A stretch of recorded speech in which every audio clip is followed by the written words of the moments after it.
ہمارے ملک میں بد نصیبی ہے ہماری کہ اس طرح کے کھیل کھیلے جاتے رہے ہیں پچھلے 70-75 سال سے. اور اب زیادہ دور نہ جائیں. اب حال ہی میں ایک ایسا کھلنڈرا ملک پہ آ گیا یا لایا گیا جس نے پاکستان کا یہ جس کو ملک کا کچھ پتہ ہی نہیں ہے, اکانومی کا کچھ پتہ ہی نہیں ہے, فورن ریلیشن کا کچھ پتہ ہی نہیں ہے,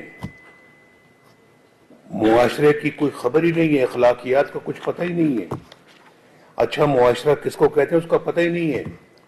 صرف زبانی کلامی مدینے کی ریاست مدینہ,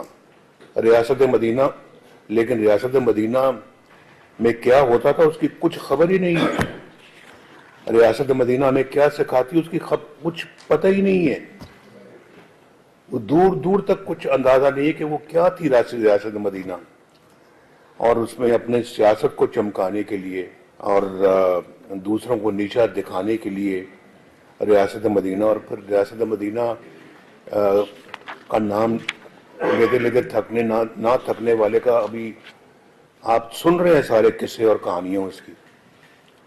اگر یہ قصے اور کہانیاں تھیں تو چپ رہتے, خاموش رہتے, کم از کم ریاست مدینہ کا نام تو نہ لیتے.